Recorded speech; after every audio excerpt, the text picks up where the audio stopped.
we're going to go back and talk about our extraordinary capacities at conscious mind level. So we're going to take them one by one. We're going to talk about memory first. Of course, everybody's using their memory, right?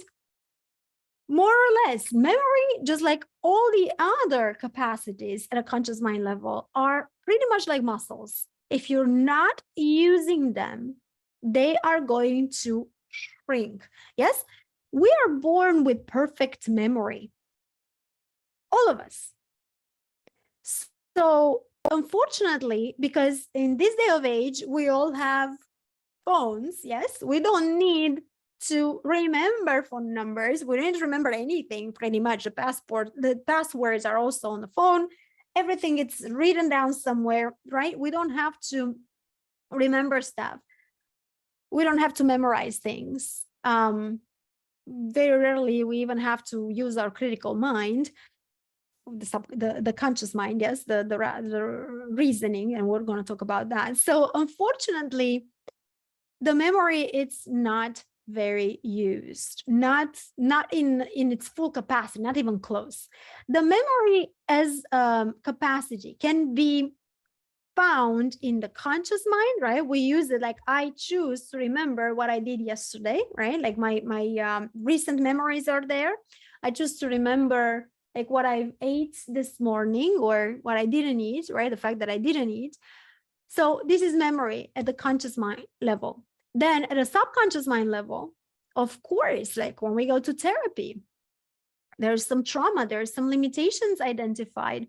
We go to therapy, many times, many people end up going to a hypnotist, right? And a hypnotist, it's a very good person who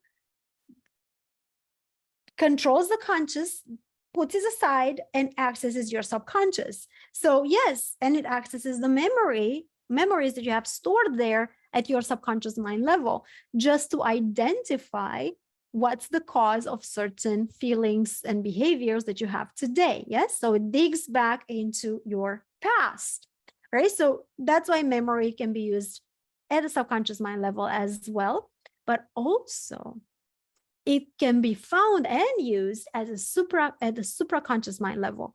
What does that mean? Well, that means that when we meditate, for example, or we walk in nature, right? Because connection with nature helps us center and focus and connect to our supraconscious mind.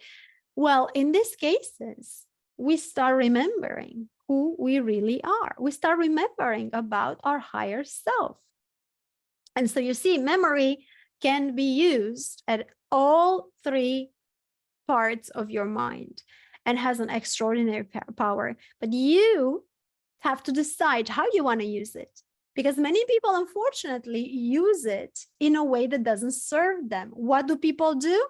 They live in their past, and every time they think of something that they didn't like, or it didn't serve them, or it hurt them in the past, and many people do that, these people are reliving this trauma, these negative emotions. They're coming back, right? Every time you think, we said from the beginning, thoughts control emotions and emotions control body. Yes. So if you keep thinking of lack of money, if you keep thinking of trauma, if you keep thinking of that mean person who said bad things to you, and not only that you're thinking about, but you keep talking about it to everybody else, right? So you're using your memory and you're retelling the story, many times making it even bigger, right? Well, what happens is you're going to relieve those emotions. You're not going to move forward. And unfortunately, that is using your memory in a non-beneficial to you way. Yes. So what we need to do is to concentrate on the present moment, right? What works now, what I appreciate and I enjoy now, right? So through the memory, like I said, you can connect to your higher self, right? And how do you do that? We'll talk about intuition together, because these higher capacities work together, and memory and intuition together, you're going to figure out that when you hear an ultimate absolute truth, it's going to resonate with you at the mind and body level.